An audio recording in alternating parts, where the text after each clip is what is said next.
Disclaimer, this video is not intended to start beef between Dr. Stacker or Stackers University and any other creator. This video is intended to be a thoughtful response to a creator's content and not against the creator themselves. Since this is a battle of ideas, not a battle between individuals, no names will be used. Written by Stackers University Public Relations Department, so Mrs. Stacker doesn't get mad at Dr. Stacker again. Do y'all remember all the beef between Bugs Bunny and Elmer Fudd? I mean, I swear those episodes were classic. I mean, the things that Bugs used to do to Elmer, and it was all fun and games until Bugs did one thing. I mean, Bugs could blow him up, shoot him in the face, set him on fire, and none of that really mattered. Elmer was like, well, that's all part of the game of hunting rabbits. There was only one thing that would piss Elmer off. I mean, it would send him through the roof, and it was when Bugs would kiss Elmer on the lips. I mean, Elmer would lose his mind. And I hope by now y'all can tell that good old Doc Stacker is a pretty peaceful type of guy. Even when y'all be in the comments calling out other creators, trying to get me in trouble, I act like a matador and I olay and dodge the whole situation. I'm not going to say any names. At any rate, the last time I was this irritated, I did a video calling out another creator, and regardless of being right or wrong, I got into a lot of trouble with Mrs. Stacker and created some unnecessary drama. But like Elmer Fudd, I can deal with a lot of things, but when a creator puts out something that is just horrendously inaccurate or wrong, I feel like Elmer and Bugs just kissed me on the lips, and I gotta do something about it. So, let me set the stage. I'm just chilling watching a little YouTube, and it recommends this video about gold being the stupidest investment this person ever made. I'm like, I'll bite. As I watched the video, I became more and more irritated because it was filled with so much bias and misrepresentation of precious metals and bad information that I just couldn't let it slide. Especially after I saw how many people had watched this video and been potentially influenced by this video. Learning from my previous mistakes, again, I'm not gonna call it the person, but I do want to provide a thoughtful response as we are in the information business. So as we go through this, I've pulled out 6 clear lessons or reasons why you need gold that I want you to remember as we go through the story. And you'll find that you've heard many of these before, but it's really important. After all, the stacking community is kind of always under attack from mainstream financial personalities like Dave Ramsey, Warren Buffett, Mark Cuban, and all the others that don't believe precious metals are a smart investment or have any value. But this video was different, because he started the video talking about being taken advantage of by an LCS he visited, and he was there hoping that they would help educate about how to invest in precious metals. He also made a wild assertion that because the margins are so thin in precious metals, the LCSs are incentivized to screw over their customers. In the creator's defense, he did say that he didn't know much about metals and really got into it because of the subscription service he was a part of convinced them by using doom and gloom tactics that he really needed metals. So right away, here are a couple important lessons for y'all. Lesson 1, education is expensive. You either pay with your time by learning before you invest, or you pay with your money, usually in the form of losses. You as the investor are responsible for your investments and what you do with your money. You cannot blame anyone else. Say it with me, folks. You have to own your own results. Lesson number 2, you never ask a salesperson if you need their product. What in the world do you expect them to say? Lesson 3, there are unscrupulous companies and salespeople in every type of business. I will admit it. The LCS he went to did sound like they did him a little dirty. But writing off precious metals as a whole because of one LCS is a crazy lesson or takeaway. That's like saying the car dealership screwed me over, so I'm never going to buy a car again. Moving on. From there, he argued that ETFs are a far better way to purchase metals because you don't have to pay a premium. And while that's true, it's also a very big misrepresentation. Specifically because unless you seek out the ETFs that allow for the redemption of shares for gold or silver, all an ETF really does is give you exposure to the price.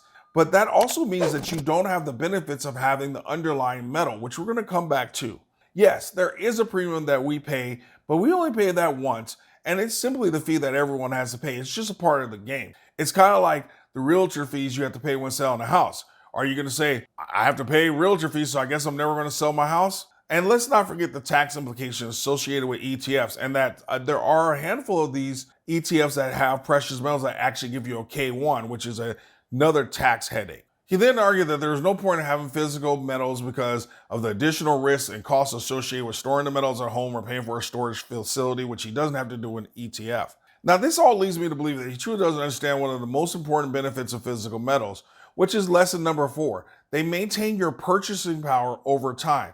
And yes, we do have to store them at our homes, but that's kind of like the part of what we do. And everyone who owns precious metals knows that rule number 1 is you don't talk about owning precious metals. And rule number 2 is you don't talk about owning your precious metals. And so, yeah, there is obviously a risk of something bad happening at home, but there's also a risk of bad things happening to the companies. There's no way of avoiding risk. You can only manage your risk. And that's what we try to do as holders of physical metals. Now, in his defense, he did admit that he didn't really learn about precious metals. And because of that, my suspicion is that he didn't understand that the role precious metals play is real money, and that he didn't really connect the loss of purchasing power in fiat dollars compared to what happens with metals. So let me give you a very simple example. Let's say you had 5 coins or $100 in gold in 1920 versus a $100 bill in 1920. And now let's fast forward to 2023. What does that $100 bill buy you today versus what those 5 gold coins, now worth $2,000 each, could buy you today? If you redeemed one of those coins, what could you buy with that $2,000 that you could not buy with that $100 bill and still have 4 gold coins left over? That's the point there. The purchasing power has been maintained while the fiat dollar continues to decline. In a follow-up video, not only did he do one video, he doubled down on this. Actually, he did 3 videos on this topic. He then argued in 2022 gold was not a good hedge against inflation. And I can agree with that, but that's only because of how things are framed. The data shows that there isn't a direct relationship between gold and inflation, which leads me to lesson number 5. Gold and silver are stores of value, a medium of exchange and a way of protecting your purchasing power, as I just explained. As a result, during periods of inflation, when the general price level rises, the value of fiat dollar decreases, but gold remains constant. As in the example I just gave you from over 103 years ago of inflation and the value of that $100 bill declining, it's clear you rather have those 5 gold coins versus the $100 bill from 1920. From there, he then uses the argument that a poker chip has the same value today, tomorrow, and a decade from now, just like a gold coin. My response to that is, go back to lesson number 5, because what will that $100 poker chip buy you in a decade versus that $100 worth of gold buy you? He then hit us with this opportunity cost argument of holding gold versus being in stocks and bonds. And of course, he looked over the last 10 or 20 years. But what happens when you look at the data starting after Nixon took us off the gold standard in 1971? I mean, do I even have to say anything? The return of gold since the start of 1972 is actually above the stock market right now. And even if we go back to 2021, when the stock market had peaked, in this picture, you can see that the price appreciation isn't all that different. Lesson number 6, don't listen to the opinions and narratives of others. Look at the data. In his final video, he mentioned 5 lies about precious metals. I'm going to respond to each. And he said that one lie is that people said that gold is not an investment. And I actually agree with him. So that's the good news. I agree 100%. Precious metals are an investment. They just happen to also be a way of me being my own bank. They also protect my purchasing power. They're also an insurance policy and protection from bad government. Lie number 2, he says that gold outperforms stocks. I'm going to say, yeah, stocks definitely have tremendous upside, but ultimately, we should all have a mix of assets. Not to mention, metals have the advantage of no counterparty risk, which I'm not sure you can put a price on or a value on from time to time. Lie number 3 that he references is if you don't hold it, you don't own it. And that is kind of true and false. You definitely need to be in control of it or have immediate access to it. And he also mentioned the 1933 confiscation by Roosevelt, but we don't have time to debunk that. But the reality is this, if it's in an ETF, you don't really own it either. You have price exposure to it. And there are only a few ETFs that actually have the ability to be redeemed for the actual precious metal. Now, since he didn't say anything about that, I'm going to just leave that where it is. Lie number 4 he wanted to debunk was that gold and silver will be used when currencies collapse. I agree with him. I think this is a myth and a terrible urban legend that we have within our community. But that doesn't mean metals of holders won't be able to make purchases with it in an exchange type of situation. Heck, we can do that right now. And the number 5 myth that he wanted to debunk was central bank buying meaning something. And this is another one of those true and false statements from me. I agree that banks simply buying doesn't mean a lot in and of itself, but it does confirm that metals are not a pet rock, but something that has value. And thanks to Basel III, it is now can be treated as a tier 1 asset on banking books. It also confirms that in times of uncertainty, even banks turn to the safety and stability of precious metals.